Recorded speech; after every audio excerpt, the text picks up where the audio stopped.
consulting firm focusing on digital transformation, sourcing, and globalization services. He's also the president of Avasant, which provides SaaS-based management governance service. Anupam has 25 years of experience providing sourcing, business, and globalization advisory services to global enterprises and private equity funds. Thank you. Thank you. So very good afternoon to you all. I know we're getting towards the end of the day, so we need to keep the energy level high. The previous panel, I think, set up this topic really well, because what I'm going to talk about in my session, in my next 40 minutes or so, is about what is really the impact of digital on traditional organizations and what should they be doing to transform and embrace this digital revolution that's happening all around us. And what are the ramifications of that? And how does one go about, transforming into a digital enterprise? And what are the different components of that? And what's the potential roadmap? Or what are the options? So before I get started, just a quick background about Avasant. I'm a partner with Avasant. We're a global management consulting firm providing digital strategy, sourcing, transformation services to Fortune 1000 companies. So I won't spend more time on that. So again, I think a lot of you today, through the previous session, including the morning keynote by Tom, have heard about all these different digital levers and all the different change that's happening in our economy, in our organizations, in the society, et cetera, et cetera. So it's no surprise that legacy organizations are being challenged, both by digital native companies and also by the peers in their industry, and also by companies from other industries. Like we heard numerous examples around, Google could be the next insurance industry disruptor, right? Amazon is getting into logistics. So these boundaries are all shifting and merging. So the imperative is, if you as an organization, no matter if you're B2C or B2B, you have to transform. And you have to have a plan for it, and you have to have some sort of a roadmap. So first of all, what has changed in the digital age? So with this mass consumerization today, every individual is a technology enterprise. That's true. We all have multiple gadgets in our pockets, in our home, in our car, in the office, wherever we go. So that is a radical shift in the way companies should look at their consumers or customers. Every individual is a technology enterprise. Every device is a technology consumer. It's all interconnected today, whether it's IoT, machines talking to each other, cars talking to all the transponders. Soon we'll have level 4 autonomous cars, and they'll be talking, the cars will be communicating with each other to maintain traffic flow and avoid accidents. So today, every device is a technology consumer, and as Tom talked earlier, we already have 10 million computing devices, and that number is only going to exponentially explode.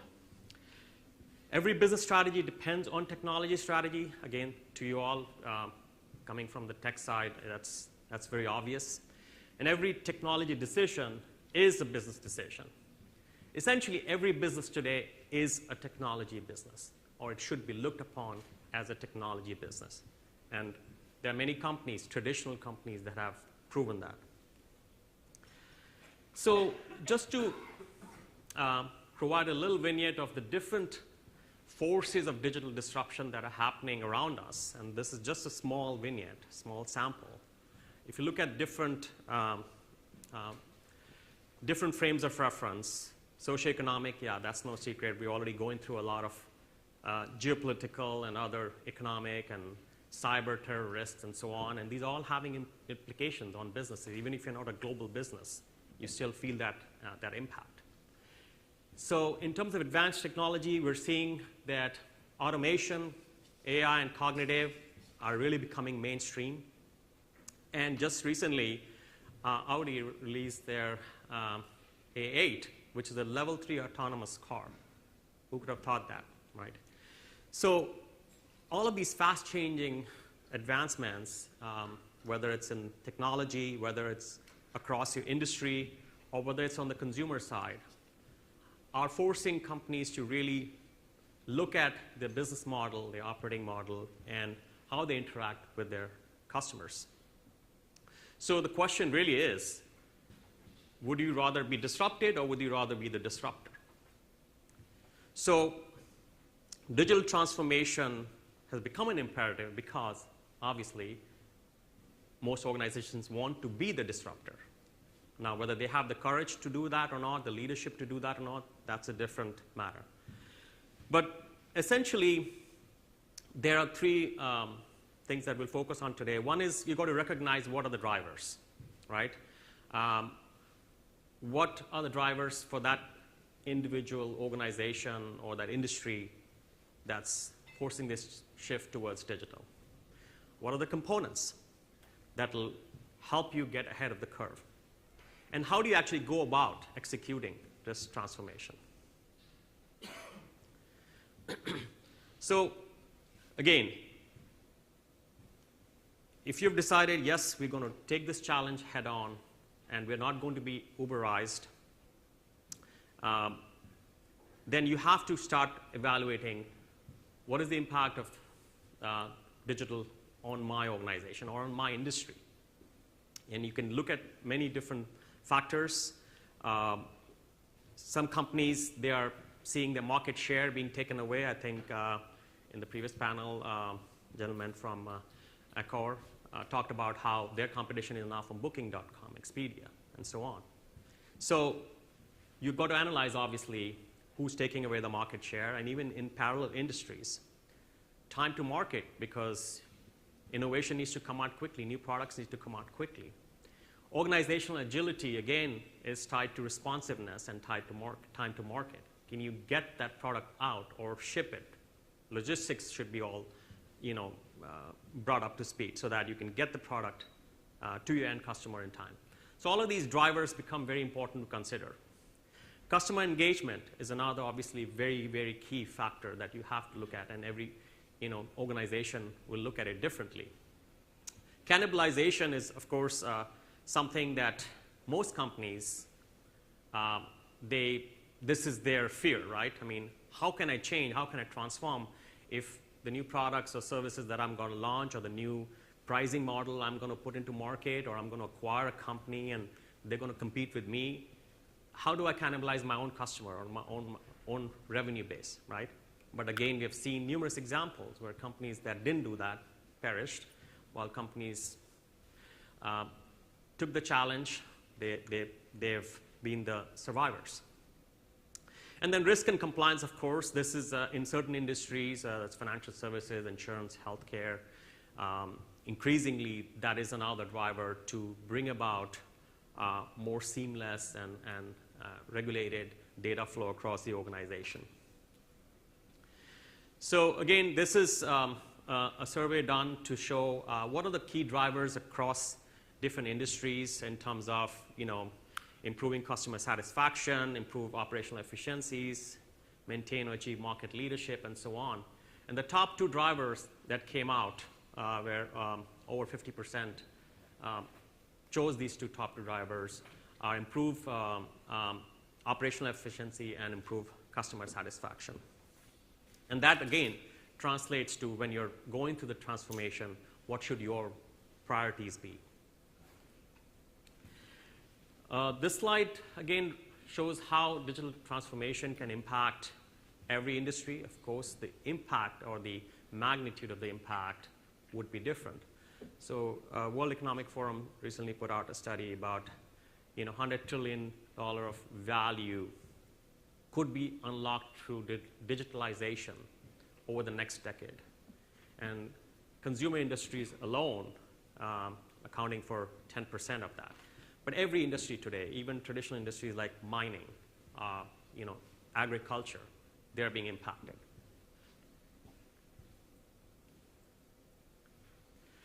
So Again, I won't dwell on this slide because I think in the previous panel we talked, previous session we talked a lot about this.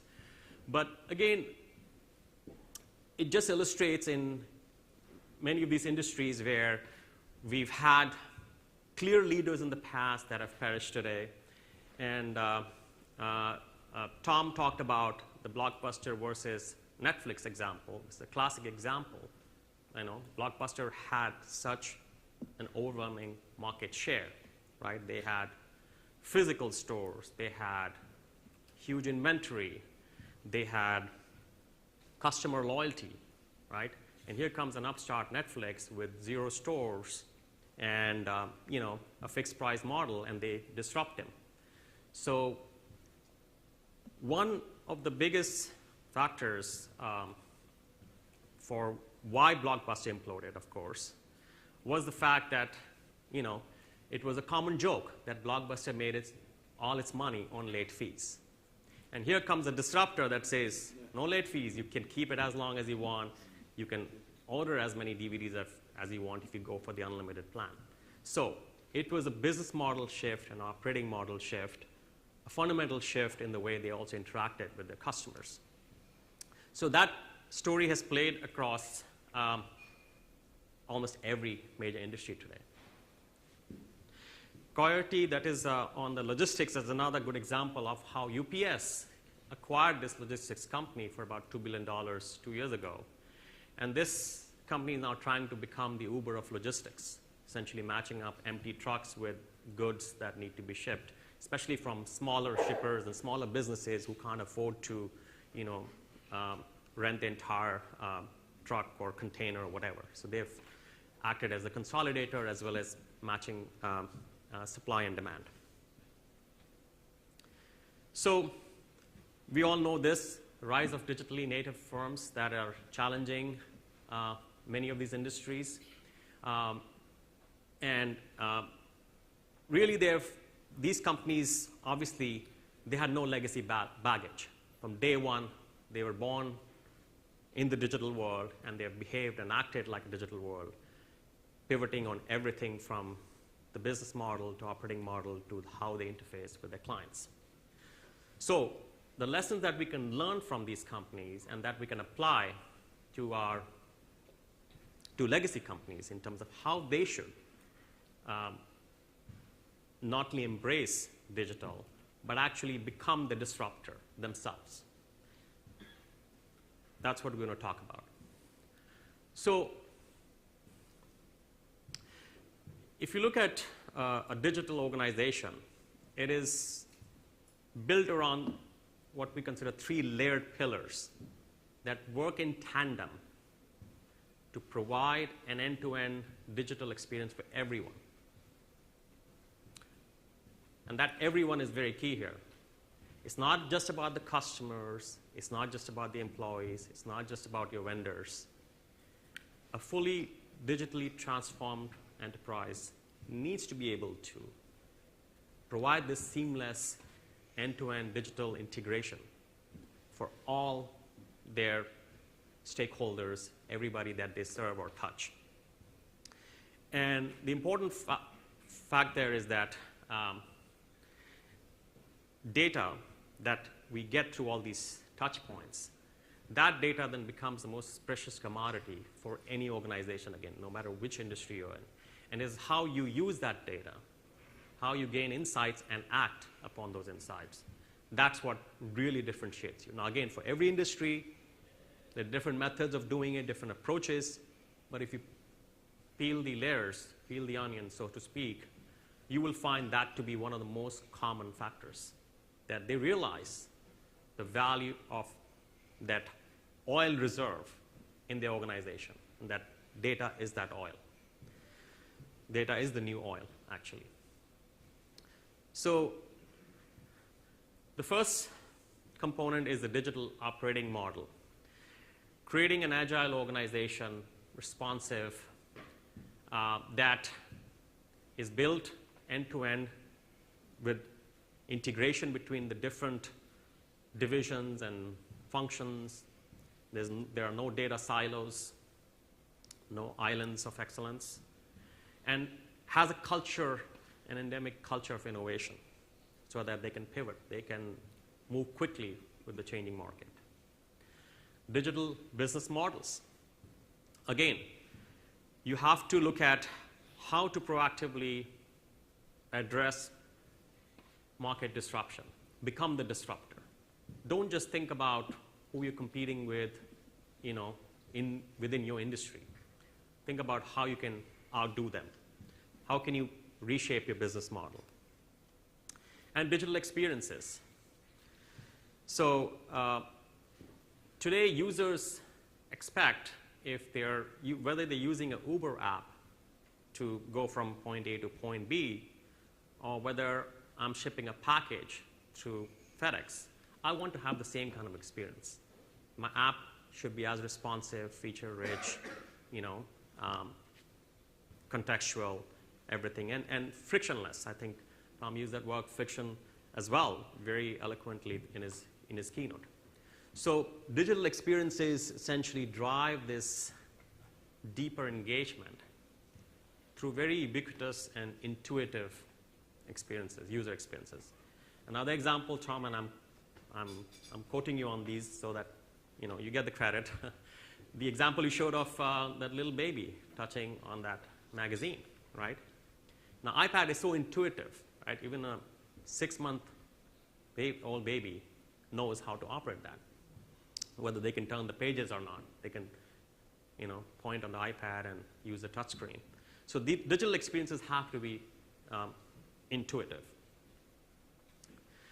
So starting with the operating model, again, the idea is to create a responsive organization so that you can quickly react, in fact, proactively act on market changes. So if you see, the legacy operating models have all been built on waterfall processes, linear, predictable. Digital operating models are responsive, adaptable, agile. Legacy organizations have been built on vertical integration. Essentially, you got to own the whole supply chain, and you'll use some vendors and suppliers for non-core components, but you got to own all that core. Digital organizations look at how they can extend their enterprise by creating these digital ecosystems. And again, you talked about the ecosystems, which I'll refer to later in this talk. Legacy operating models are very command and control based, very people-centric process, whereas in companies that have transformed to digital, they're fostering an innovation culture, and there's a democratization of ideas where any idea from any group within the company can float up, bubble up, and become a new product or a new service.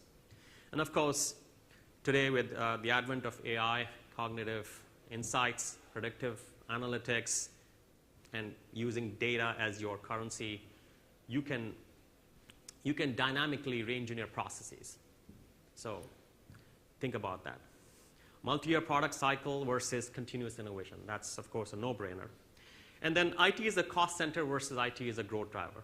That reality has dawned in most organizations, but still, we find in our work with many clients that IT still sometimes is the ball and chains, not pushing for the digital transformation. Rather, they're kind of holding it back because of various reasons.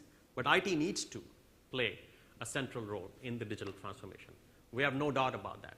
While many companies have hired chief digital officers who report up to the CEO, and they apparently have a lot of power and create a sort of a parallel track with the CIO, at the end of the day, this is a technology-based transformation enabling the digital transformation. So a case study of digital operating model transformation done by a 140-year-old company, Schindler, that builds elevators, has been doing it since the beginning of, I guess, the elevator industry. They essentially looked to transform their very traditional industry. They were losing customers, and They had huge nightmarish issues with maintenance and so on. They had no product innovation. And they decided to transform by, working with their partners and looking at 3 core areas: digitalizing the customer experience, transforming the operations, and creating a digital workforce. And this digital workforce is a whole another topic that we could get into, but essentially a digital workforce is what we call an automation augmented or an AI augmented workforce. We're not talking about here replacing human beings with robots or with automation tools, but augmenting their capabilities. And that's, again, a very, very important paradigm shift that, again, many organizations are now realizing and adopting. Then they leverage IoT, analytics, machine learning, et cetera, to figure out how they could more seamlessly offer, preventive maintenance and better customer service, respond quickly to issues, equip their field technicians with, digital tools so that they could address these issues on the spot. It was able to basically turn around its business in terms of customer retention and achieve far more superior profits by reacting very proactively to the market changes that were happening in a very, very traditional industry. Let's look at business models. Again, today every organization has to think of itself as living in the digital era. Even if you're a back-end supplier to a wholesale distributor, even you have to think about it. We have a client that's a major flavor and fragrance manufacturer. They supply to everything like food products, like flavored cornflakes, to perfumes, to you name it, to including Tide, where you get the different scents. Again, this is a very traditional business. They've been around for a long time. They're the market leader. They're clearly a B2B. They don't touch the end customer. And actually, they're more of a chemicals company than a retail company. And they realize that their customers, meaning, let's say, Tide, or let's say Estee Lauder that manufactures certain perfumes, their end consumers' needs are changing, and changing very rapidly. So while earlier they could ship in bulk certain quantities of flavors or fragrances and make good margins, now their customers want much faster cycle turnaround and in smaller quantities. Their R&D costs haven't gone down because it still takes that much to produce a new flavor or new fragrance. Apparently, it's a very highly specialized profession, and I learned this during my interaction, that there are only 500 people on the planet that can smell and distinguish between different kinds of scents. And apparently 300 of them are in France in one particular area. So there's some genetic trait there that's being exploited. So the point is, they had to figure out how can we be more, how can we predict our clients' changing patterns of purchasing when we don't know their end clients. So they suddenly realized that they were also digitally exposed.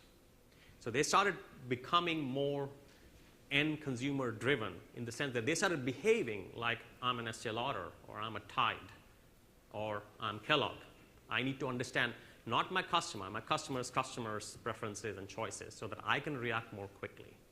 So this is, again, just to illustrate the fact that every industry is going through this impact.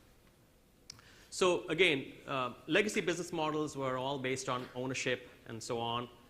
Digital business models are priced for usage, right? Bulk purchase versus micro purchase. Especially the millennial generation today, they just want to purchase in, bits and pieces.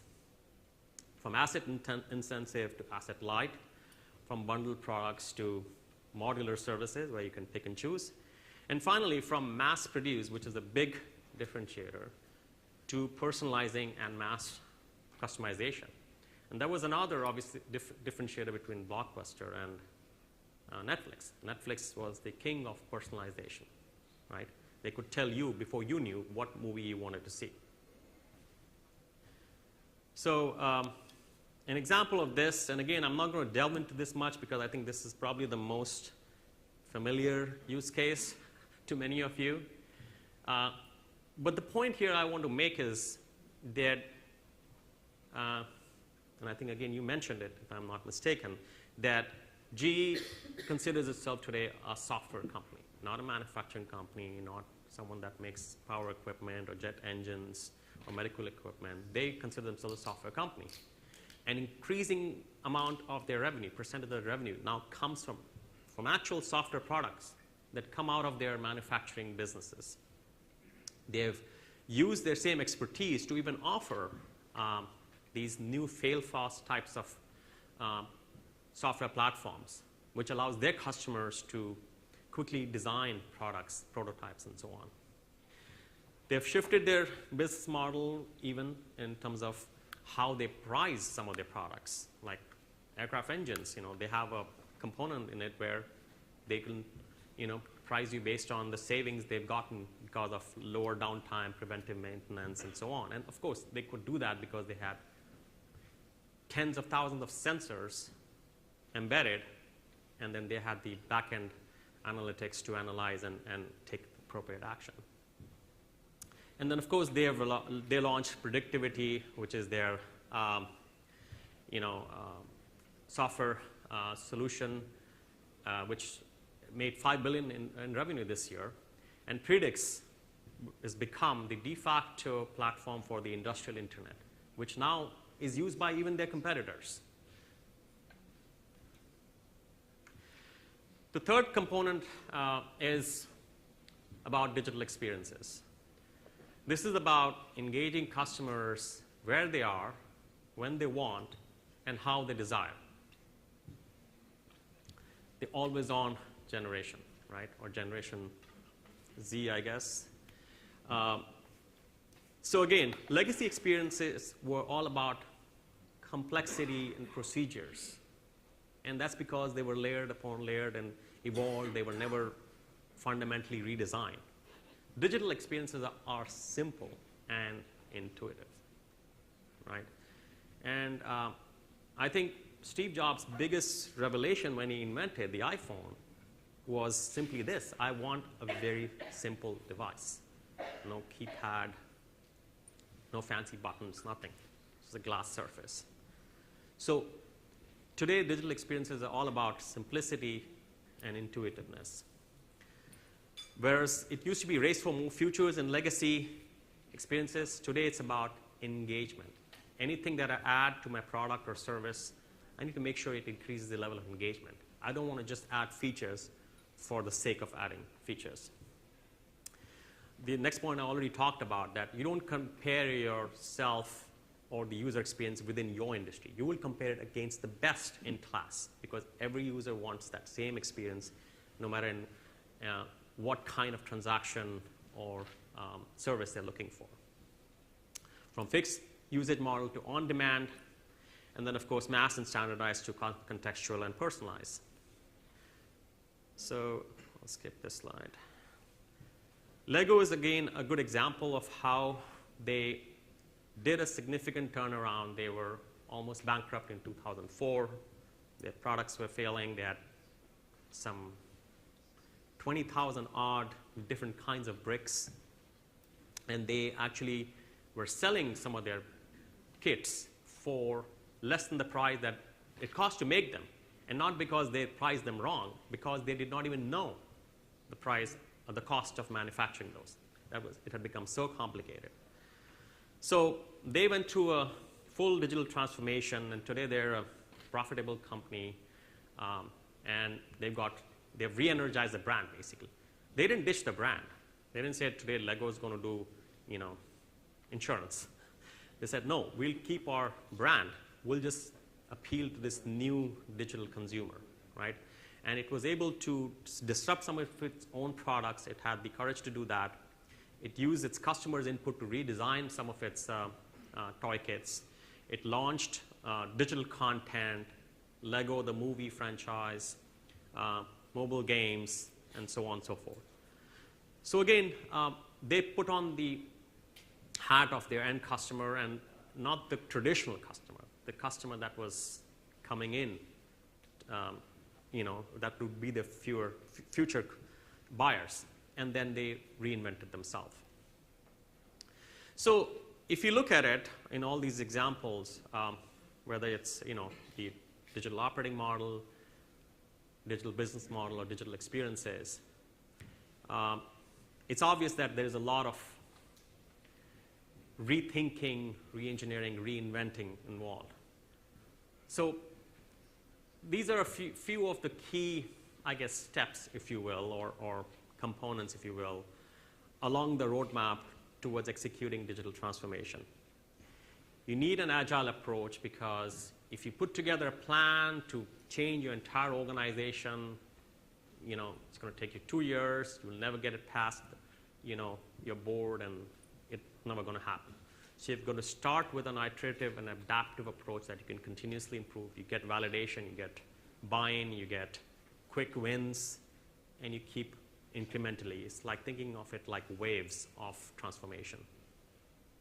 Again, it has to be pervasive because, again, we talked about this. It has to be end-to-end, involving your supply chain, distribution logistics, your sales and marketing, your customer service, your own employee, HR, finance, even finance and accounting.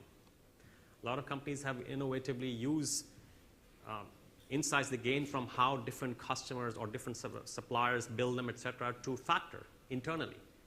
You can do that if you leverage analytics very well. Be bold. Again, you have to go in with that expectation that there will be a lot of resistance because this is going to involve questions about the basic fundamental business model of the company. It's going to involve some significant rethinking. And finally, the point that I'm going to end with is ecosystem partnerships.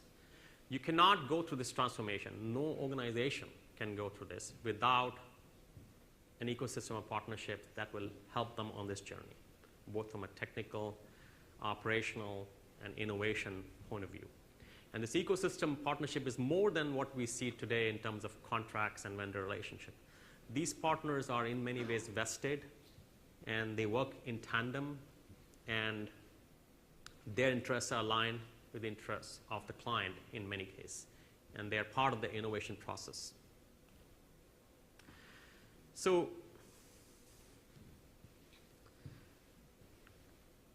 on the right, you see here some of the transformation dimensions that, again, I'm not going to touch upon these, but it just shows you the different elements that you need to touch upon and that you can leverage to transform. On the left side are a lot of the technology levers that are available to you. And of course, this is not a holistic list, but it's a kind of a representative sample.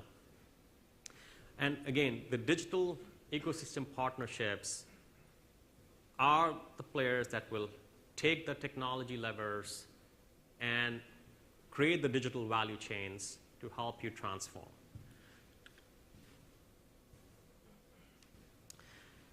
And finally, this is a framework that we've leveraged with some of our clients, but we just believe it's one approach. There are many different approaches, of course. So in the journey towards digital transformation, you need ecosystem partners, which means you need companies to provide infrastructure, whether it's in the cloud or whatever, application stacks and middleware, et cetera, et cetera. You need security service providers. These are all part of the ecosystem. They form the base of this transformation initiative.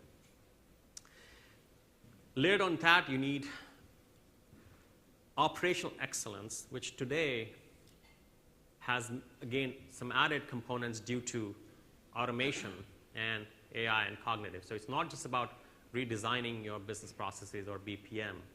It's about using these technology accelerators. Cognitive-based systems management. Today, many IT departments are cutting down their IT support staff by 30, 40% because, there are software platforms like IPsoft and Arago that can manage level 1, level 2 types of incidents and resolve them quickly. Sensors and data integration, of course, that's for organizations leveraging that data coming in from all their touch points, whether it's customer or the internal organization or machines or manufacturing. The layer on top of it is where we see a lot of differentiation happening. This is where you can really bring about a sea change and differentiate yourself. This is the innovative engagement layer. This revolves around customer centricity, which means you make the customer the center of the universe, and you evolve the customer experience and the operating model around that. Investing in co-innovation partnerships. Again, that the more successful service providers today, they are creating these innovation labs or co-creation incubators. That's where clients and them can sit down and talk about not what's in the contract, what's outside of the contract. This is value over and above. And outcome-based or value-based engagement. So traditional pricing models, T&M or fixed price, again, they're going away.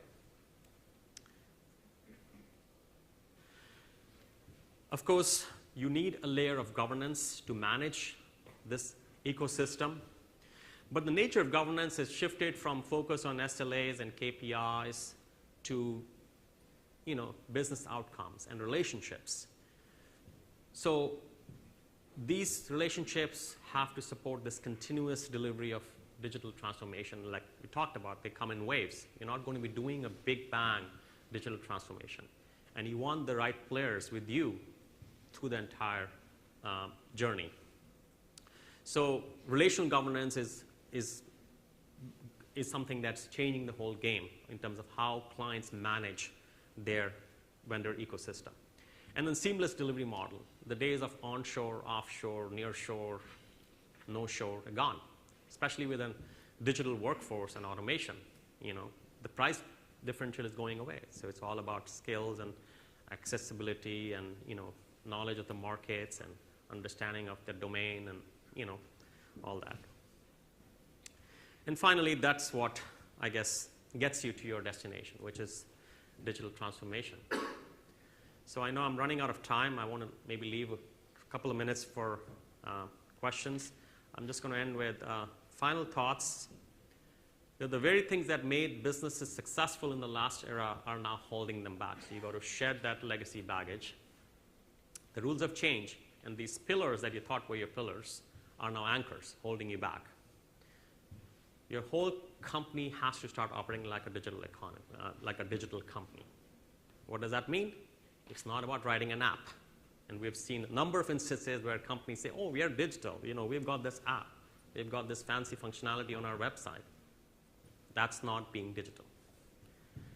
It's about rewriting your company. It's about reinventing the way you work. So that is digital transformation. Thank you. Thank you. Any questions? Does anyone have any questions? I think we have a minute and a half left. You talk about transformations that are happening in the financial services industry. I didn't see that on your list. Just curious to know whether you've got... Yeah.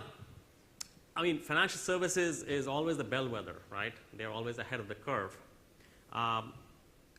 In financial services, of course, it's a hyper-convergence of different forces. Obviously, they're impacted by all the security and risk and compliance forces that are impacting them. And then there's also a lot happening in terms of fintech and advancements in technologies that are opening up new options. Blockchain is, of course, a very common example. And finally, the end consumers, they want digital banking. And again, I can give an example from my son, who he's still in college, third year, but he does internships, so he has some money. And instead of investing in what we would have traditionally done is open up an E-Trade account or put it in the bank or whatever, he goes for this company called Wealthfront. And it's all robo-advisory led investing. There's not a human being involved. And he's been making pretty good returns. So he's, a typical next generation customer. So again, the banks are being threatened by robo-advisors and these other digital native banks that are coming and, taking away a lot of the business. Lending is also becoming, peer-to-peer lending using blockchain.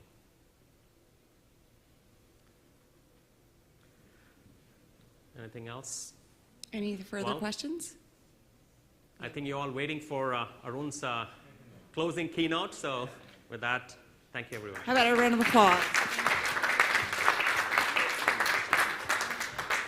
Before we get to Arun's session, we're going to do a 5-minute super fast comfort break, just to give you guys a chance to quickly stretch and do what you need to do out there. 5 minutes strict, though.